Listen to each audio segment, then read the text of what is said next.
remercier le Centre chrétien Jésus Sauve pour l'invitation et principalement, je voudrais remercier le pasteur Samson Degni pour la grâce qu'il me fait d'être là et aussi le pasteur Yepai, c'est ça?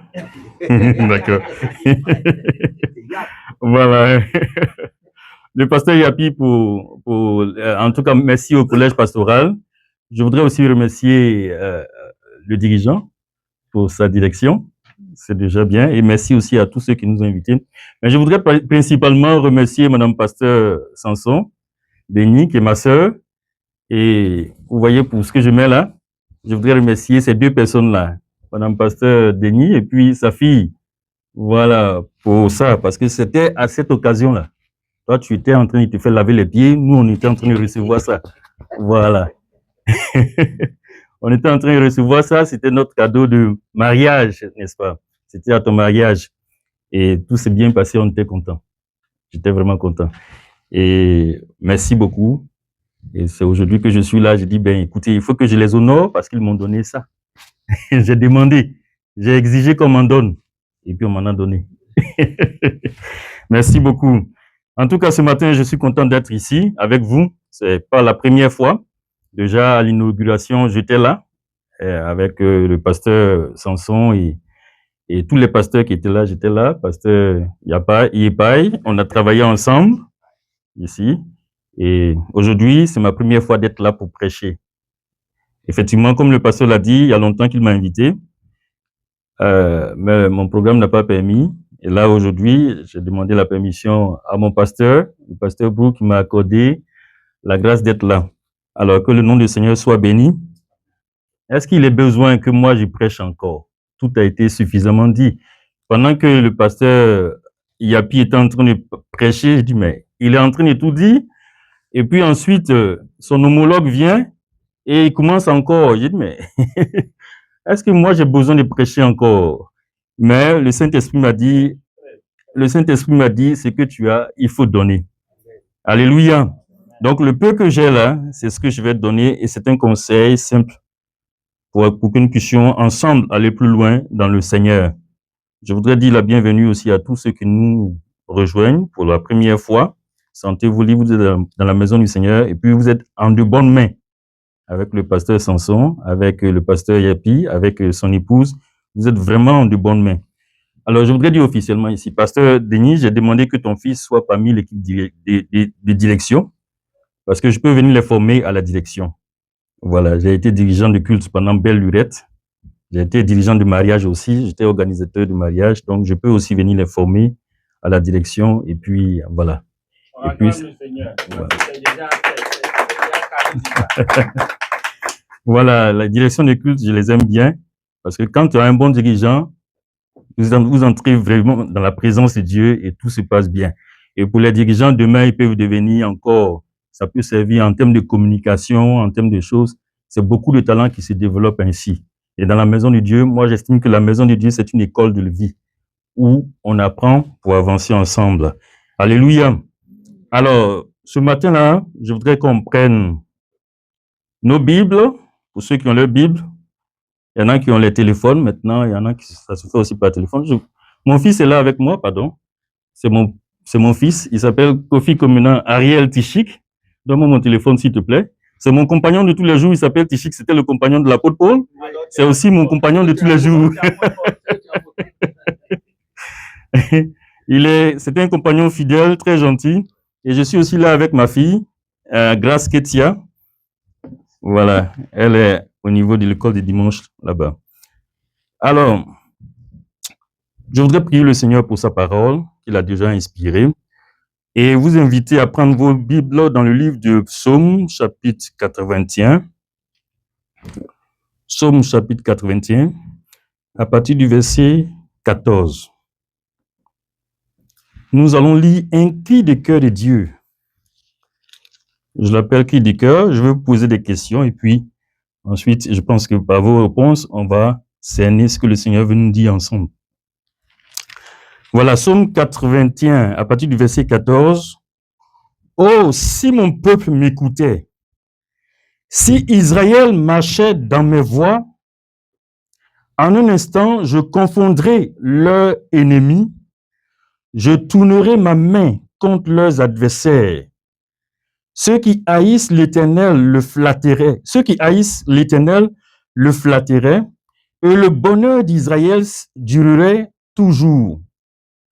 Je le nourrirai du meilleur froment et je le rassasierai du miel du rocher. Alléluia. Je vais encore le relire. Oh, si mon peuple m'écoutait, si Israël dans mes voies, si Israël marchait dans mes voies, en un instant, je confondrai leurs ennemis, je tournerai ma main contre leurs adversaires. Ceux qui haïssent l'Éternel le flatteraient, et le bonheur d'Israël durerait toujours. Je le nourrirai du meilleur froment, et je le rassasierai du miel du rocher. Gloire à Dieu. Ici, qui parle, selon vous? C'est ensemble on va faire. Qui parle, selon que j'ai lu là? Qui parle? Oui? C'est Dieu qui parle. Et quand il dit « Oh », il dit « Oh, si mon peuple m'écoutait », c'est quoi ici? Est-ce que c'est un poème qu'il donne ou bien c'est quoi qu'il dit ici? Quand il dit « Oh », comment vous voyez ça? « Oh, si mon peuple m'écoutait ». Oui, tu veux dire que... Dis ce que tu penses. Oui. C'est un peu comme une lamentation. C'est quoi la lamentation? Se plaindre. Oui. Donc, Dieu se plaint un peu, c'est ça? Dieu se lamente, oui. Un désespoir. Comment est-ce que, en français ivoirien, comment est-ce qu'on pourrait le dire? Hein? Comment est-ce qu'on pourrait le dire en français ivoirien? Goumen, ok. C'est un débat. Tout à fait. Oui, quoi encore? Il est découragé. Oui. Qui d'autre voudrait ajouter quelque chose? Derrière? Une déception. Oui, il est découragé. Mais il dit, Dja, si ceux-là même, si ceux-là, ils pouvaient m'écouter. Vous voyez un peu? Pourquoi il le dit? Parce qu'il a préparé quelque chose. Regardez une maman qui dit, ou bien un père qui dit à son enfant, si celui-là, il pouvait m'écouter même. Les choses là seraient... Pourquoi il le dit? Parce qu'il a préparé. Il a dit, les choses là seraient tellement faciles pour lui. Mais dans ce passage-là, qu'est-ce que Dieu dit? Il dit, si seulement Israël pouvait m'écouter, et si seulement mon peuple pouvait m'écouter, qu'est-ce qui allait se passer? Regardons la suite. Qu'est-ce qui allait se passer? Il dit en un instant au verset 15, je confondrai leurs ennemis. Si seulement mon peuple pouvait m'écouter.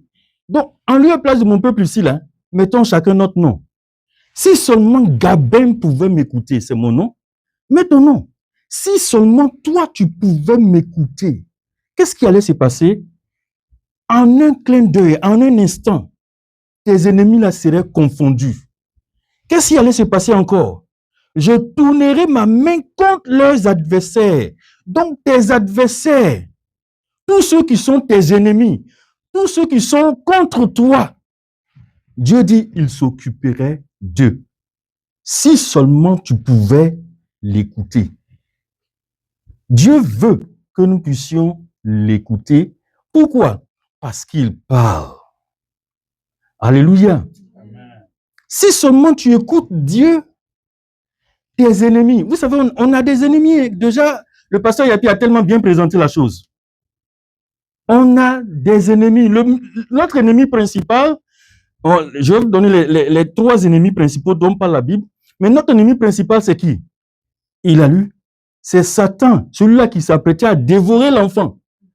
C'est Satan, notre ennemi principal. Notre deuxième ennemi, c'est quoi? Notre deuxième ennemi, quand je dis Satan, comprenez Satan avec toute sa clique.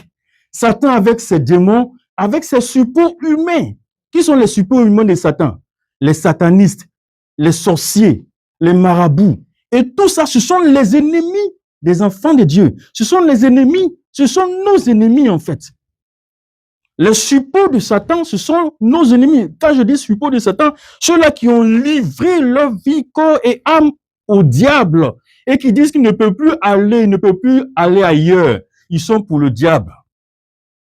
Et ils se font appeler même fils du diable. Le sorcier, il n'a pas pitié aussi. La nuit, il vole la nuit. Et la Bible parle de ça. Ces personnes qui volent la nuit. Le sorcier n'a pas aussi de distance. Hein? Il ne connaît pas de distance. Donc, et la nuit, pendant que toi, tu dors, lui, il ne dort pas. Mais aussi, il y a un autre. Le Seigneur dit, lui, le Seigneur, il ne dort, il ne sommeille. Il veille sur nous de jour comme de nuit. Et le diable et ses démons aussi, qu'est-ce qu'il y a encore? C'est-à-dire qu'ils mettent des pièges sur nos chemins. Mais Dieu dit, si seulement on pouvait l'écouter, si seulement on pouvait l'écouter, il nous préserverait de toutes ces ruses du diable. Il nous préserverait de tous ces traits enflammés de Satan. Si on pouvait l'écouter, il nous préviendrait que, attention, ici, là, il faut sauter parce qu'il y a un trou qui est là. Tu verrais peut-être que tu ne verrais pas le trou, tu verrais peut-être qu'il y a du sable, il y a de la terre qui a couvert. Mais si tu écoutes Dieu, Dieu va te dire, attention, arrivé là, il faut jumper. Parce que tu as écouté Dieu, il t'a préservé de cela. Parce que tu as écouté Dieu, de jour comme de nuit, il combat pour toi. Parce que tu l'as écouté. Ce n'est pas encore tout. Il dit, au verset 16, ceux qui haïssent l'Éternel le flatteraient. Il flatterait qui? Le peuple de Dieu. Ceux qui haïssent Dieu là vont te flatter. C'est-à-dire, ils vont venir à tes pieds et puis ils vont te demander ça à toi. C'est-à-dire, ils vont te solliciter en toutes choses. Si tu écoutais l'Éternel. Si tu l'écoutes. Et puis il dit encore, et puis le bonheur d'Israël durerait pour toujours. Ton bonheur allait durer. Ton bonheur va durer. Parce que quand l'Éternel bénit, il bénit pour de bon. Alléluia. C'est la bénédiction de l'Éternel qui enrichit et elle n'est suivie d'aucun chagrin, nous dit la parole de Dieu. Il dit encore au verset 17, je le nourrirai du meilleur froment. Le là, c'est mis pour le peuple d'Israël. Celui qui écoute l'Éternel, non seulement Dieu devient ta protection, mais qu'est-ce qui va se passer encore? Il devient ta provision. Et quand c'est Dieu qui pourvoit pour toi, qu'est-ce qui se passe? Tu manges les meilleurs fruits. Alléluia. Tu manges les meilleurs fruits sans fournir grand effort. Ça ne veut pas dire que tu ne dois pas être discipliné, ça ne veut pas dire que tu ne dois pas travailler, mais il dit que tu vas manger. Et il peut même te permettre même de ne pas travailler. Le peuple d'Israël n'a pas travaillé pour arriver dans la terre promise, n'est-ce pas? Hein? Quand ils ont quitté Égypte, là où il y avait les carottes et tout ça, et puis ils ont traversé le désert. Et dans le désert, est-ce qu'ils ont travaillé? Ils ne faisaient que marcher jour et nuit. Et qu'est-ce qui s'est passé? Ils étaient nourris. 1. 2. Ils étaient protégés. 3. Regardez, pendant 40 ans, ils n'ont pas changé d'habit, mais leurs vêtements ne sont pas déchirés. Ici, aujourd'hui, là, quand tu portes l'habit, là, ça fait combien de temps et puis c'est déchiré? Leurs chaussures également, rien. Les nouveaux-nés qui naissaient, comment ils faisaient? Tout ça, Dieu a pourvu. Mais quand ils sont arrivés dans le pays promis, qu'est-ce qui s'est passé? Qu'est-ce qui s'est passé? C'est un pays où coule le lait et le miel. Ils avaient tout. Quand Dieu a envoyé 2 personnes, il y a 2 espions que Dieu a envoyés, c'était qui? 2 espions que Dieu a envoyés, leur nom. Leur nom, dans le pays promis, pour explorer le pays promis. Josué et Caleb, 2 puissants gars. Mais ils n'étaient pas seulement 2, ils étaient 12 au total. Mais parmi ces 12-là, c'est ces 2-là qu'on retient parce que ces 2-là sont revenus avec quoi? Un rapport positif. Mais les autres-là, ils sont revenus avec la crainte. Ils disent quoi? Dans ce pays, c'est vrai, il y a du miel, il y a du lait, il y a tout ce que Dieu a dit. Mais il y a des géants qui sont là-bas. Généralement, quand on met mais là, c'est pas bon à la fin. Il dit, il y a des géants qui sont là-bas. Et là, ils ne se sont pas appuyés sur ce que Dieu a dit. Ils n'ont pas écouté Dieu. Est-ce que Dieu leur a dit que ce serait facile, qu'ils allaient venir tomber comme ça? Et oui, c'est vrai, il y a le miel. Vous savez, Dieu, c'est bénédiction, c'est comme ça, il dit. Hein. Il dit, voici ce que tu vas avoir. Mais il ne te dit pas. Parce qu'il n'insiste pas sur ce qui est là comme épreuve, comme difficulté. Parce que ces épreuves-là, c'est pour te grandir. Et puis, c'est pour révéler encore sa puissance à ton égard. Alléluia. Il te montre ta bénédiction. Alléluia. Et il te montre ta bénédiction parce que la bénédiction est plus importante que les épreuves que tu vas traverser. Alléluia. Et Josué et Caleb reviennent avec un bon rapport. Et ils font le rapport. Il y a du miel, il y a du lait. C'est un grand pays, c'est un pays à dos. Oh non. Et tout le peuple était allé pour les 10 là. Mais les 2 là, ils sont restés fermes sur leur position et Dieu les a bénis. Donc quand Dieu te nourrit, c'est des meilleurs froment. Il dit, je te nourrirai du meilleur froment et je le rassasierai du miel du rocher. Les vertus du miel, je ne suis pas médecin, mais le docteur Yapi, il est là. Il est dans le corps médical. Il est là, il pourra donner les vertus du miel.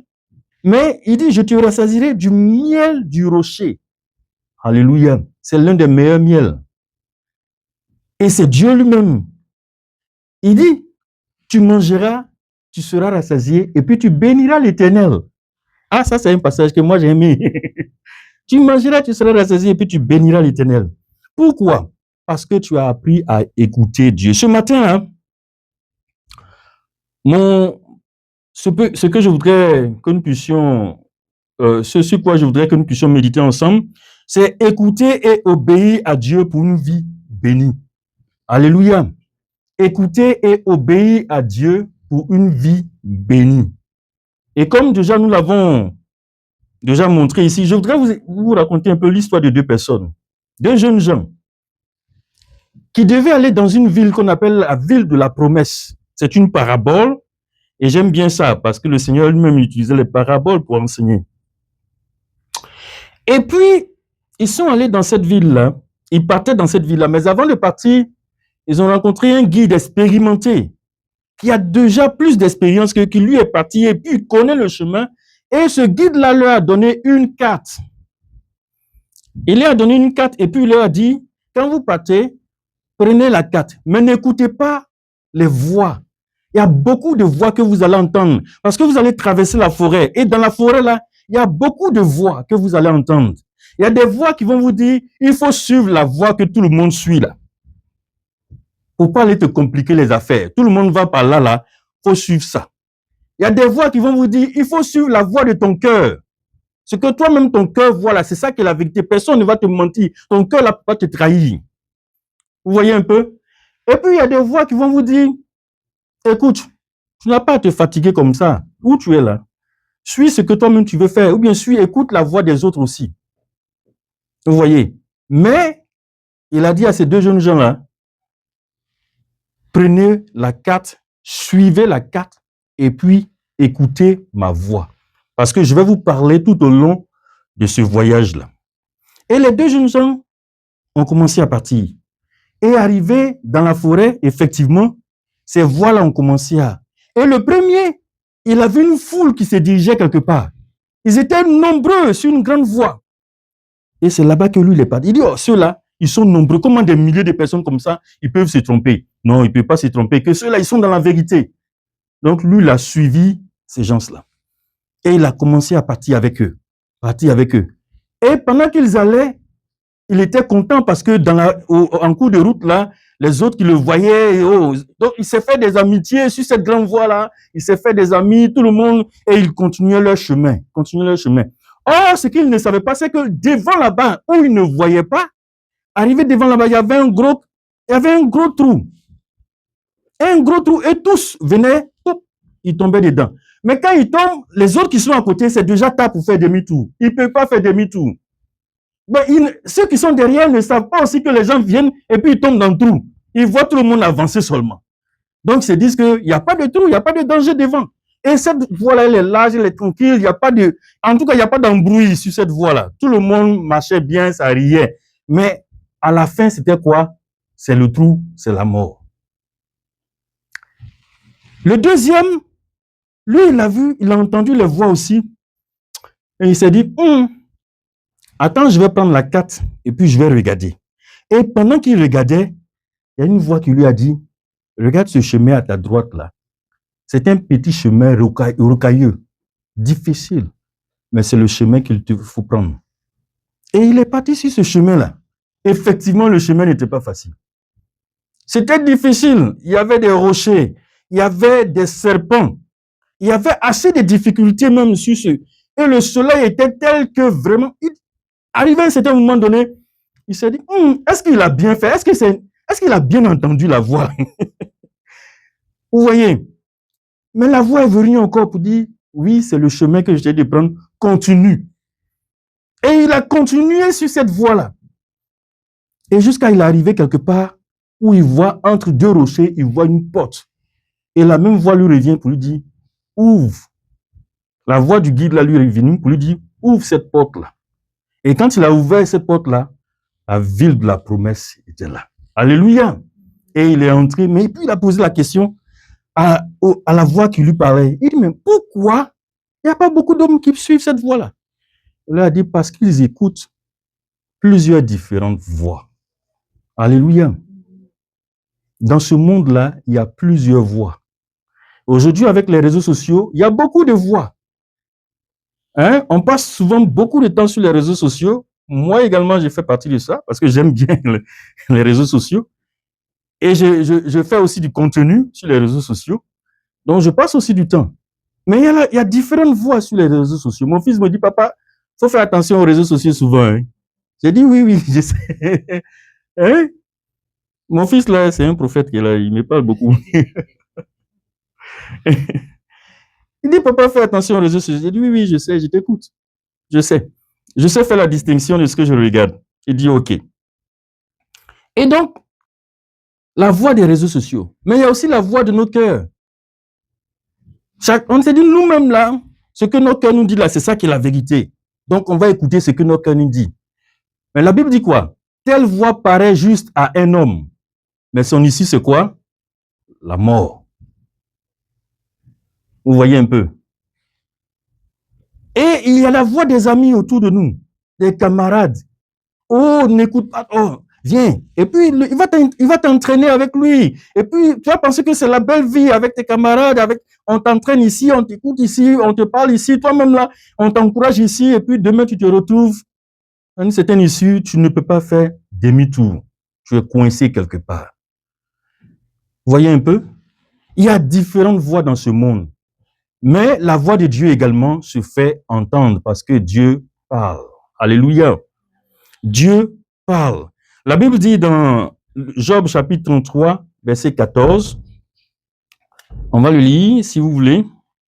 Job chapitre 33, verset 14.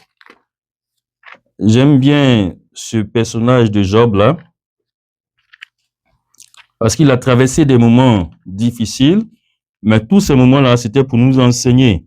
Job chapitre 33, verset 14, il dit, Dieu parle, cependant, tantôt d'une manière, tantôt d'une autre, et l'on n'y prend point garde. Il y a beaucoup de voix, et il y a la voix de Dieu aussi qui est là. Dieu parle d'une manière comme d'une autre. Et il parle tantôt d'une manière, tantôt d'une autre. J'aime bien ça parce que il y a notre pasteur principal au Dokui, pasteur Yakairo, nous prêchait un jour et puis il nous a dit, c'est à nous de saisir les différents tantôt de Dieu. Dieu parle de plusieurs différentes manières. Mais aujourd'hui, là, nous allons voir quelques manières dont Dieu nous parle. Alléluia. Il dit, Dieu parle cependant tantôt d'une manière, tantôt d'une autre. Et l'on n'y prend point garde. Ce message-là, c'est pour nous amener à prendre garde de la manière dont Dieu nous parle. Dieu te parle, mais il parle principalement par ces manières-là. Notre Dieu n'est pas silencieux. Le problème n'est pas que Dieu parle pas, mais le problème c'est est-ce que nous écoutons véritablement la voix de Dieu? Est-ce que nous sommes sensibles à la voix de Dieu? Bien aimé, si nous sommes sensibles à la voix de Dieu, nous mangerons les meilleurs fromages de ce monde-là. Alléluia. Je connais un institut biblique, c'est-à-dire que tout son curriculum, c'est sur comment entendre la voix de Dieu. Et ils ont découvert le secret. Comment entendre la voix de Dieu. Parce que imaginez-vous, dans tout ce que nous faisons, et que tu entends la voix de Dieu. Le Seigneur te prévenait ici, le Seigneur te guidait ici, le Seigneur te orientait ici. Qu'est-ce qui va se passer? Ta vie là, ça coule. Alléluia. Ta vie là coule. Pour les jeunes gens, quand on était jeunes et que Guy nous a chassés des cités universitaires, c'est dit, on va devenir quoi? On va faire comment? Guy dit, on va manger feuilles de manioc. Non, pas manger feuilles de manioc. C'est ce qu'il avait dit quand il nous a chassés là. Les cités universitaires à Bobo 1, moi j'étais à Bobo 1, l'homme là il était à Bobo 2. Feuilles de manioc. J'ai dit, quand il a dit ça là, tout, moi j'ai vu, j'étais en maîtrise. J'ai vu licence maîtrise. J'ai vu toute ma vie là s'écouler comme ça. J'ai dit, hey!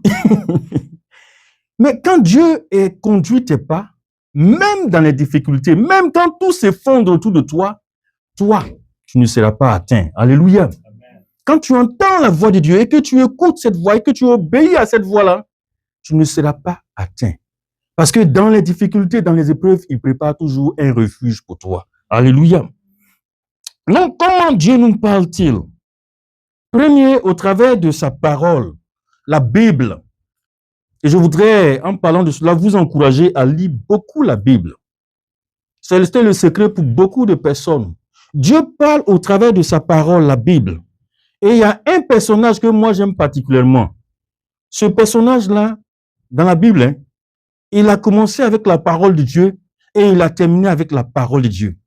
Ce personnage-là, sa venue a été tellement demandée. Sa mère allait plusieurs fois à Silo pour prier pour que véritablement elle ait un enfant. Parce qu'elle était, comment on dit ça? Elle n'enfantait pas, elle était stérile. Vous vous souvenez de cette dame-là? Comment elle s'appelle? Anne, la mère de Samuel. Et Samuel est venu au monde. Et quand Samuel est venu au monde, elle a offert Samuel. Parce qu'elle s'est dit que c'est l'Éternel qui lui a donné. Donc, et la promesse, enfin le vœu, c'est pas une promesse, mais le vœu qu'elle avait fait à l'Éternel, elle a accompli cela en envoyant Samuel dans la maison du Seigneur, à servir auprès du sacrificateur Élie. Et Samuel était là un jour. La Bible dit que Samuel ne connaissait pas encore l'Éternel. Dans 1 Samuel chapitre 3, vous pouvez le lire. Samuel servait auprès d'Élie, il était habitué à la voix d'Élie. C'est comme les dirigeants, c'est comme les pasteurs qui servent auprès, ou bien les dirigeants qui vont servir ici auprès des pasteurs Yapi et pasteurs Samson. Ils vont connaître, ils seront habitués à la voix. Hein? Tout à l'heure, pendant que le dirigeant passait, je voyais le pasteur Samson faire les gestes aux dirigeants. C'est ton tour, il faut passer. Hein? Donc, il sera habitué plus ou moins aux gestes du pasteur Samson. Il regarde le pasteur. Donc, c'est comme ça. Il dit, la Bible dit quoi? Que Samuel était habitué à la voix d'Élie. Samuel ne connaissait pas encore la voix de Dieu. Et qu'est-ce qui va se passer? Un jour, un soir, pendant que Samuel dormait, il entend une voix qui l'appelle. Samuel, Samuel. Automatiquement, qu'est-ce qu'il fait? Il ne connaît pas Dieu. Il ne sait pas qu'il y a quelqu'un d'autre qui peut l'appeler. Il va vers celui qui l'appelle habituellement. Il va vers Élie. Il réveille Élie. Il dit, ah, vieux père, tu m'as appelé. Élie, il était vieux. Il était âgé. Tu m'as appelé, papa. Il dit, non, je ne t'ai pas appelé. Souvent, ça nous arrive comme ça d'entendre des voix audibles. Et on pense que c'est telle personne qui nous a appelés. Souvent, c'est Dieu qui nous appelle comme ça. Parce que la même manière dont il a appelé Samuel, elle appelle chacun de nous comme ça aussi souvent. Par ton nom. La Bible dit, Dieu te connaît personnellement par ton nom. Tu connais. Et même ton petit nom souvent, là, que beaucoup de personnes ne connaissent pas, lui, il connaît ça. Alléluia. Donc, Dieu a appelé Samuel. Samuel s'en va. Il dit, non, ce n'est pas moi. Une première fois. Et il dit, non, ce n'est pas moi. Il retourne encore. La même voix se fait entendre. Samuel, Samuel. Samuel retourne encore auprès d'Élie. Et puis, qu'est-ce qu'il y a? Élie dit, non, je ne t'ai pas appelé. Retourne te coucher. Samuel retourne se coucher. Et puis, la même voix se fait entendre encore à lui. Samuel, Samuel. Samuel retourne encore auprès d'Élie. Élie dit, ce n'est pas moi qui t'ai appelé, mais voilà ce que tu vas faire cette fois-ci.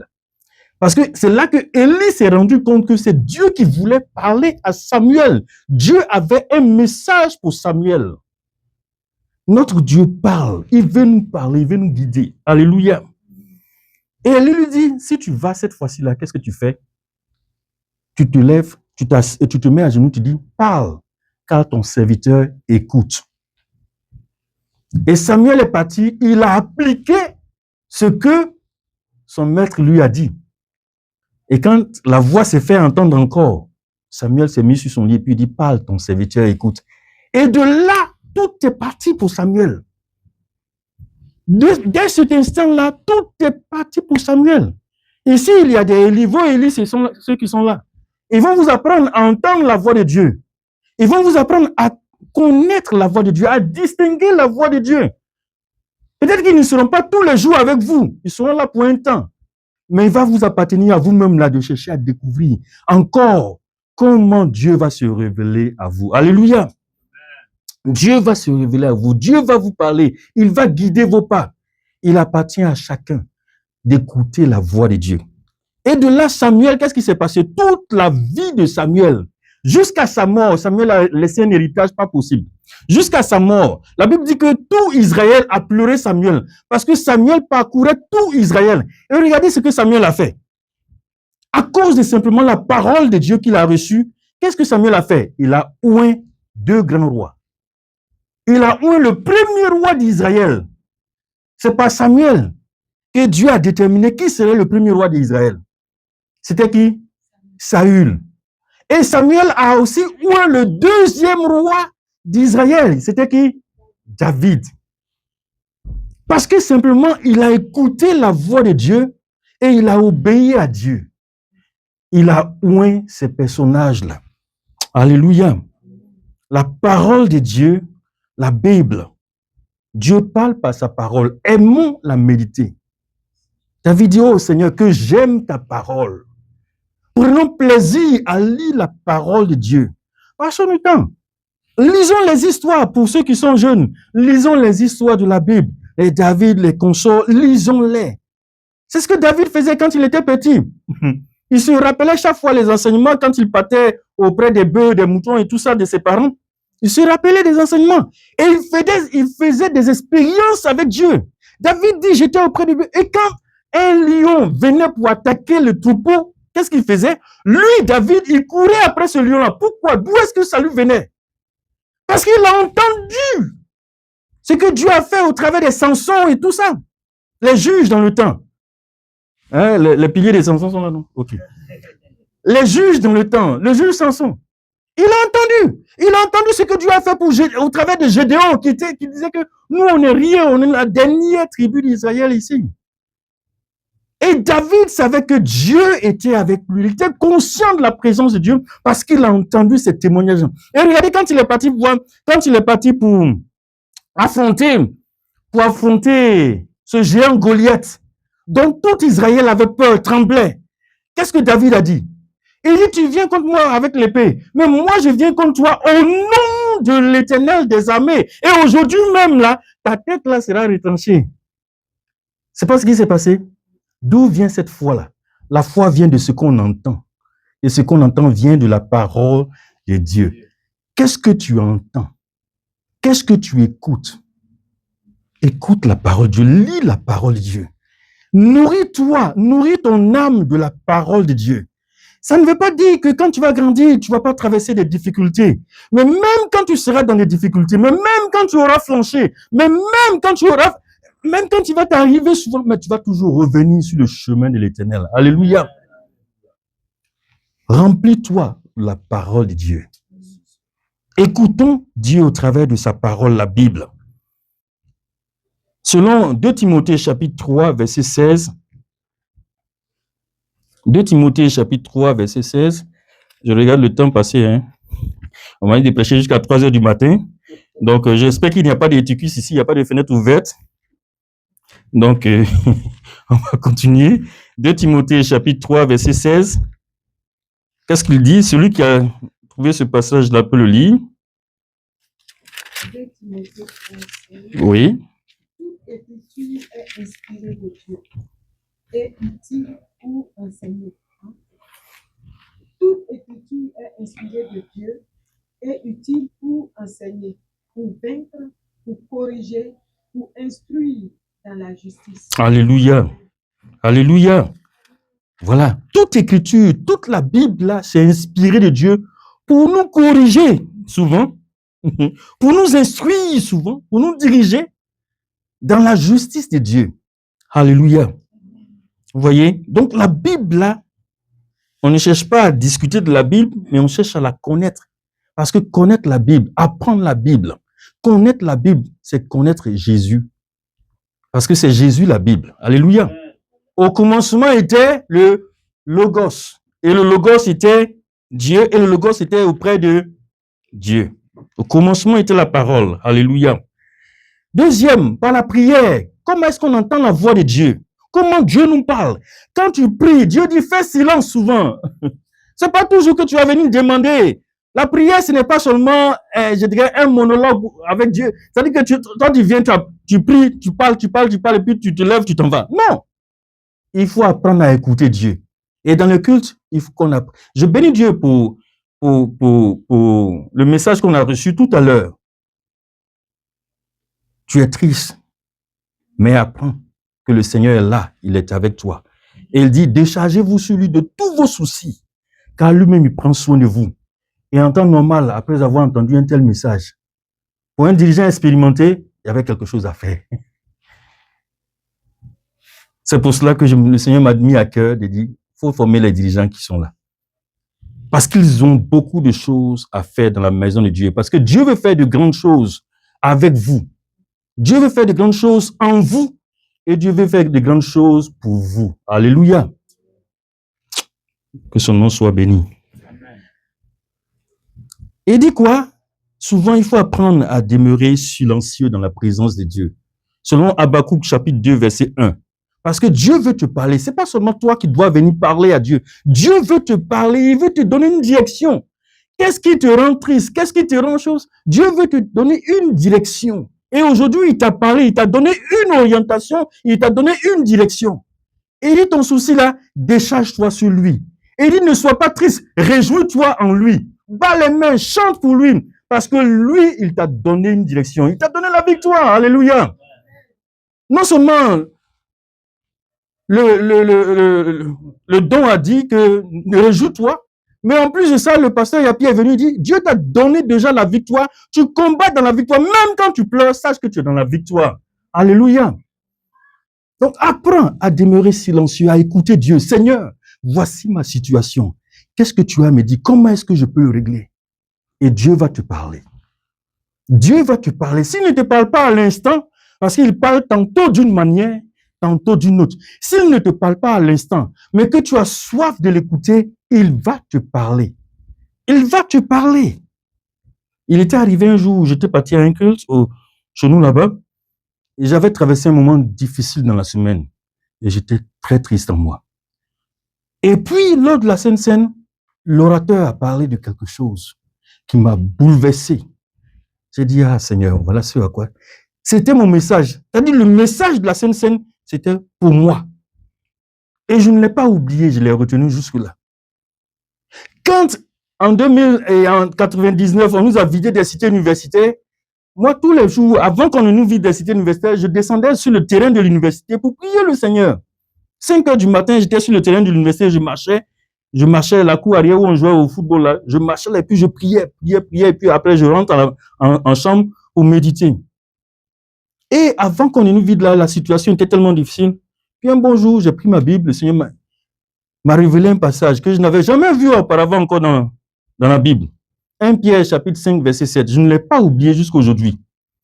Il dit quoi? Déchargez-vous sur lui de tous vos soucis, car lui-même, il prend soin de vous.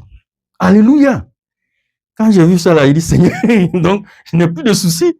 Tout cela, c'est sur toi. Souvent, il peut arriver que j'ai déjà la foule. Mais quand je me reprends, il dit, Seigneur, ça là, c'est toi, ça, c'est mon problème. Hein? Ça, c'est ton problème, hein? Il dit, déchargez-vous sur lui de tous vos soucis, toutes tes préoccupations, décharge-toi sur lui. Parce que lui, il prend soin de toi. Alléluia. Et quand il prend son étoile, il dit quoi? La paix qui surpasse toute intelligence gardera ton cœur. Alléluia. Tu seras en paix, tu vas te réjouir. Les gens m'ont dit, mais toi, tu as tel problème, mais c'est toi qui es toujours dans la joie, c'est toi qui es toujours en train de sourire. Oui, parce que je me suis déchargé sur le Seigneur. Il va s'en occuper. Mais quand toi-même, tu veux prendre ces problèmes-là, bien-aimé, j'ai expérimenté ça aussi. Quand toi-même, tu veux prendre là, c'est ulcère qui va t'attraper. C'est ulcère. Et ulcère, là, je connais ça. Quand tu as faim, ça fait mal. Quand tu es rassasié, ça fait mal. Toujours, tu veux boire de l'eau, tu veux manger, tu veux boire de l'eau, tu veux manger. Parce que tu peux. Même quand tu ris un peu, ça te fait mal. Hein? C'est pas ça? Déchargez-vous sous lui. Parce que lui, il prend soin de vous. Troisième point, c'est le Saint-Esprit. Dieu nous parle par son esprit.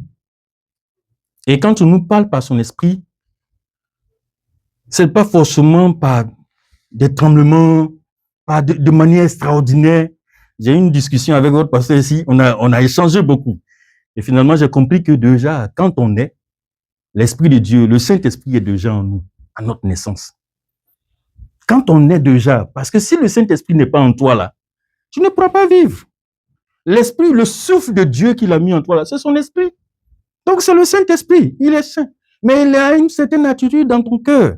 Et au fur et à mesure que tu lui donnes toute la place, alors il prend toute la place. Mais si tu ne lui donnes pas toute la place, qu'est-ce qui va se passer? C'est toi-même qui vas pouvoir te diriger. Et quand toi-même tu te diriges, hier j'ai écouté un homme de Dieu qui a dit, quand c'est toi-même qui fais, ce n'est pas toi, c'est le diable. Si ce n'est pas le Saint-Esprit, c'est le diable, il n'y a pas autre chose. Quand tu dis c'est toi, ta chair là, c'est gouverné par qui? Ta chair là, c'est gouverné par le diable. Vous voyez? Donc, le Saint-Esprit nous parle dans Jean chapitre 16, verset 13, pour le lire. Et puis, le Saint-Esprit, Dieu nous parle aussi par les autorités spirituelles. Je vous ai donné tout à l'heure l'exemple de Samuel, qui allait écouter Élie. Imaginez-vous si Samuel n'avait pas écouté Élie, qu'est-ce qui allait se passer? Il n'allait pas savoir que c'était Dieu qui lui parlait.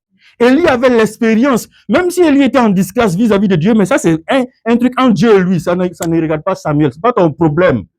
Hein? Les gens qui aiment commenter la vie des hommes de Dieu là, il faut les laisser, les hommes de Dieu, ça c'est leur problème, c'est entre eux. Un jour, quelqu'un a posé question à Jimmy Swaggart. Mais toi, pourquoi? Jimmy Swaggart dit, ça c'est pas ton problème, c'est entre Dieu et moi. Jimmy Swaggart, vous savez qui c'était? C'était un grand évangéliste. Le Seigneur s'est servi de lui pour gagner des âmes, un peu comme Billy Graham, mais lui, il était avant Billy Graham. Et malheureusement, sa vie a flanché. Une fois, deux fois.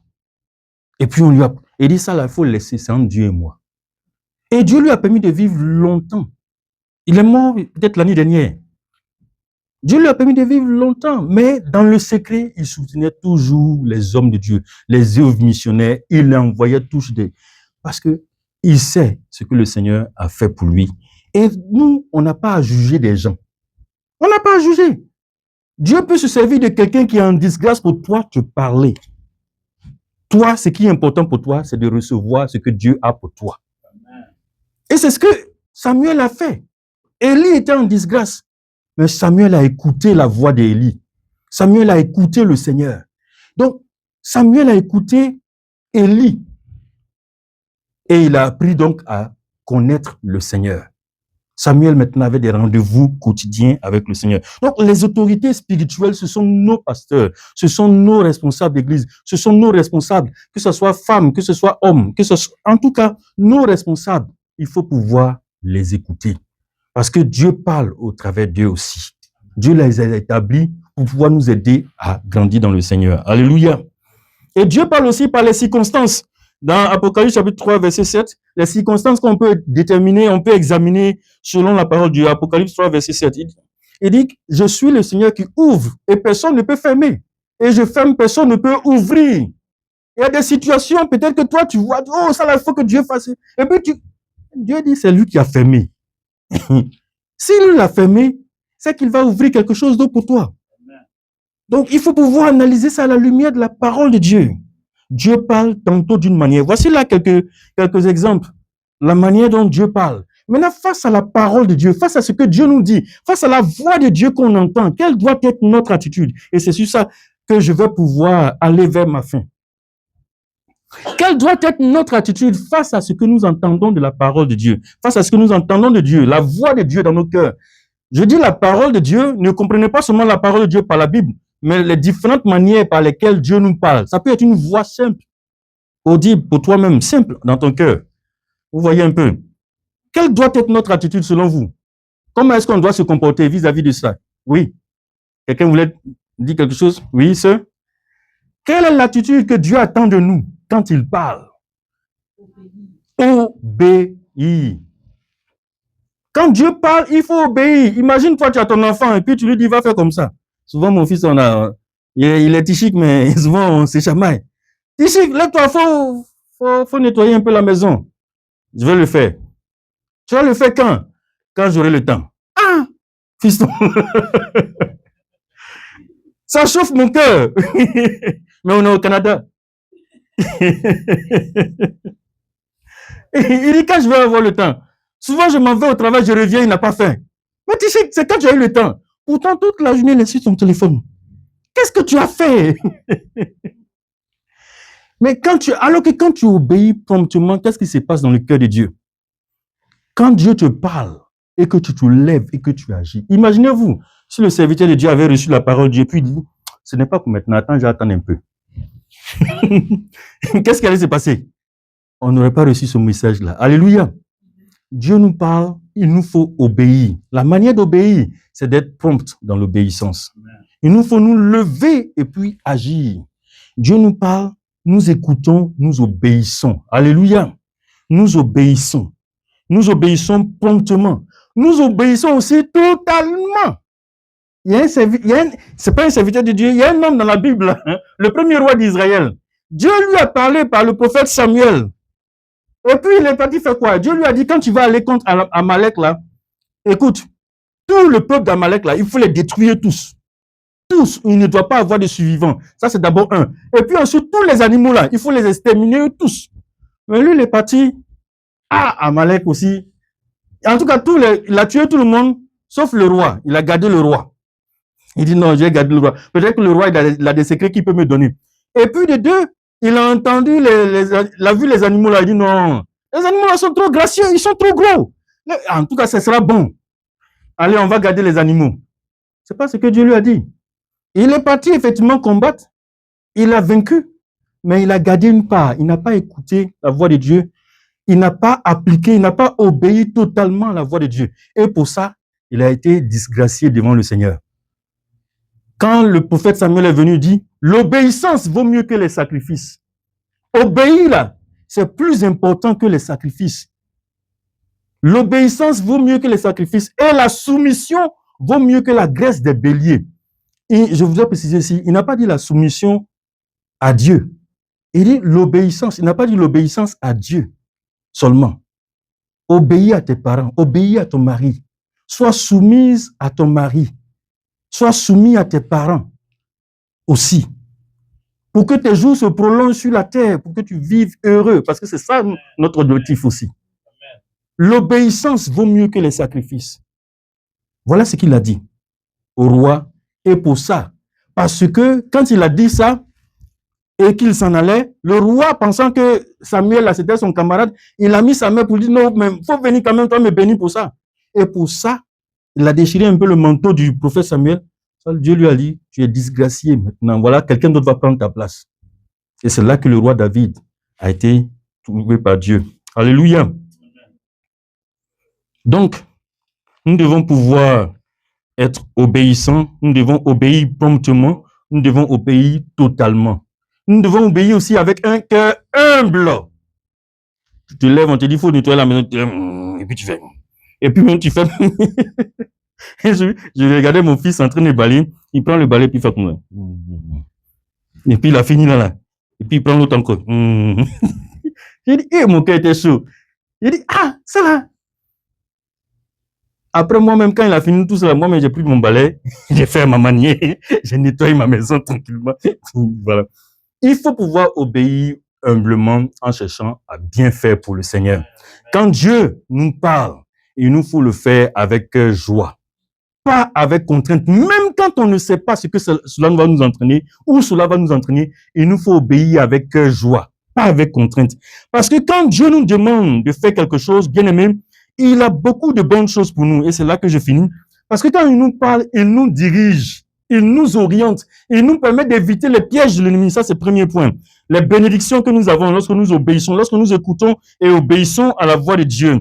Dieu nous dirige, nous avons la direction divine. Donc, dans Proverbes chapitre 3, verset 6, vous pourrez le lire après, Proverbes chapitre 3, verset 6. Nous avons aussi la croissance spirituelle. Nous grandissons dans le Seigneur. Bien-aimé, ce n'est pas seulement la prière qui nous fait grandir dans le Seigneur. La prière, c'est parler à Dieu, mais c'est aussi écouter Dieu. Donc, quand Dieu nous parle et que nous écoutons et que nous obéissons, nous grandissons dans le Seigneur et nous devenons des autorités spirituelles dans le Seigneur. Alléluia. Tu peux être enfant et puis être une autorité dans le Seigneur. Tu peux être enfant et puis être une autorité dans le Seigneur. Nous grandissons dans le Seigneur. Samuel, la Bible dit dans 1 Samuel chapitre 3 verset 19 que Samuel était reconnu dans tout Israël comme étant un prophète.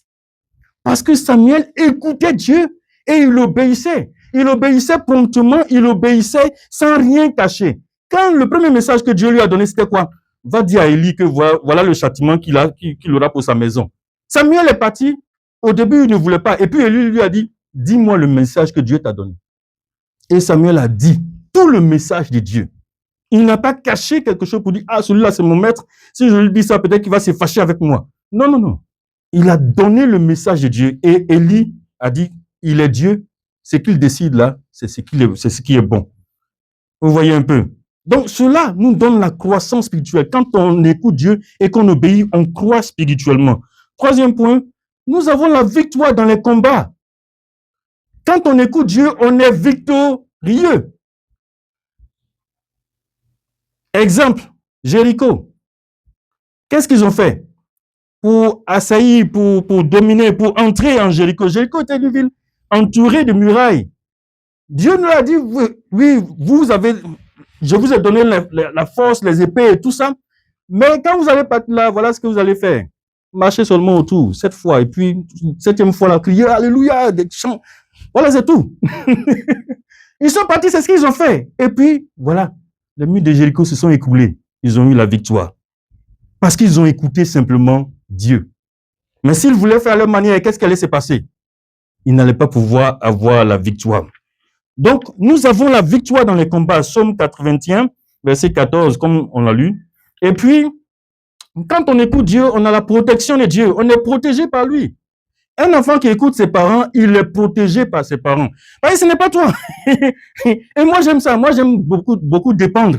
C'est bon de dépendre de Dieu. C'est bon. Et quand tu veux prendre toi ton indépendance, là, qu'est-ce qui va se passer? C'est toi-même qui fais tout. C'est fatigant. C'est fatigant. Donc, il faut aimer dépendre d'eux. C'est bon. Parce que quand tu dépends d'eux, tu es protégé. Regardez ici, il y a les lois du pays au Canada ici. Quand tu ne respectes pas la loi, qu'est-ce qui va se passer? Tu peux dire, moi, je suis moi-même là, écoute, je n'ai pas besoin de respecter le feu, mais quand quelqu'un vient te cogner, tu as des problèmes demain. Si ce n'est pas ta vie qui s'en va, c'est l'assurance qui va te prendre encore plus. Vous voyez un peu. Mais quand tu écoutes, quand tu obéis aux lois, quand tu obéis à la parole de Dieu, quand tu obéis aux lois de la ville, tu es protégé par la ville. Tu es protégé. Donc, l'écoute et l'obéissance à Dieu nous donnent la protection de Dieu. Cela aussi nous donne la provision de Dieu. Dieu lui-même pourvoit pour nous. Dieu pourvoit pour nous. Et puis, enfin, cela nous donne d'accomplir notre destinée dans le Seigneur. Quand on écoute et on obéit à Dieu, le serviteur de Dieu l'a dit tout à l'heure, il dit que chacun de nous, quand il est né avec une mission de Dieu. Mais si tu n'as pas écouté Dieu, tu ne sauras pas pour toi. Il y a mon mentor qui, très souvent avant sa mort, il parlait beaucoup de cela. What's your purpose of? Quel est le sens de ta vie? Pourquoi es-tu ici? Mais si tu n'as pas écouté Dieu, tu ne pourras pas. Et c'est bon pour les jeunes gens d'écouter Dieu pour déterminer le sens de leur vie, ce à quoi Dieu les appelle. Et quand tu découvres ça à ton jeune âge et que tu marches dedans, oh, c'est miraculeux. Regardez Joseph, dans la maison de Potiphar, parce qu'il avait découvert le sens de sa vie. Souvent, il marchait même dans des chemins qu'il ne savait pas. Mais qu'est-ce qui s'est passé? Quand il s'est rendu compte que ses frères, Dieu lui avait révélé ça quand il était petit, mais quand il s'est rendu compte que ses frères et son papa maintenant dépendaient de lui, Il dit, ah, c'est pour ça que Dieu m'a fait traverser tout ça. Parce qu'il avait sa destinée là en vue. Et même lorsque la femme de Potiphar voulait aller avec lui, qu'est-ce qui a fait qu'il a refusé? C'est ça. Il dit non, je ne suis pas venu pour ça. Je suis juste en transition pour quelque chose de bien meilleur. Et il a été celui-là qui a délivré Égypte de la sécheresse. Donc, quand on écoute et on obéit à la voix de Dieu, Dieu nous permet de pouvoir réaliser, accomplir notre destinée et puis avoir une influence positive sur la vie des gens. Parce que c'est ce qui est le plus important. Influence positive. Nous allons partir à des séances d'évangélisation. Nous allons partir à des séances d'évangélisation. Mais pendant ces séances d'évangélisation, apprenons à écouter Dieu. Parce que Dieu peut te dire le problème de la personne qui est devant toi. Les paroles de connaissance, il peut t'en donner. Et puis, quand tu vas dire à cette personne, ah, comment tu as su? Comment, toi, tu es qui? Il y a un homme de Dieu qui a rempli son église avec simplement les paroles de connaissance que Dieu lui donnait pour les gens qui étaient autour de lui. Apprenons à écouter Dieu et à obéir à Dieu. Ne doutons pas de la voix de Dieu dans nos cœurs. Alléluia. Donc, le chemin vers une vie bénie, pour terminer, parce que j'ai pris plus de temps, je ne vais pas être l'apôtre Paul. Le chemin vers une vie bénie est simple, mais exigeant. Il nous faut écouter, obéir et persévérer dans l'obéissance. Alléluia. On n'obéit pas un coup. Quand on n'a pas vu se réaliser, il faut continuer. Il faut continuer. Ne laisse pas tomber. Il nous faut persévérer dans cette obéissance-là. Il nous faut obéir à Dieu. Et obéir à Dieu nous fait avancer dans la direction. Écouter Dieu, c'est quoi? C'est écouter Dieu nous donne la direction. Vous voyez un peu. Quand on écoute Dieu, Dieu nous donne la direction. Mais quand on obéit à Dieu, on avance dans cette direction-là. Quand on obéit à Dieu, on se lève pour continuer dans cette direction-là. Et puis persévérer dans notre obéissance nous conduit donc à accomplir notre destinée. Alléluia. Ce matin-là, voilà un peu ce que le Seigneur a mis sur mon cœur depuis la semaine, que je puisse apporter, que l'obéissance vaut mieux que les sacrifices. Écouter et obéir à Dieu nous permettra non seulement à Dieu de pouvoir se glorifier dans nous, dans nos vies, de pouvoir faire ce qu'il a prévu pour nous, mais cela aussi nous permettra d'atteindre nos objectifs, que ce soit objectifs de vie, que ce soit objectif spirituel, objectif social, à tous les niveaux. Dieu nous bénira. Alléluia. Amen. Que Dieu bénisse sa parole.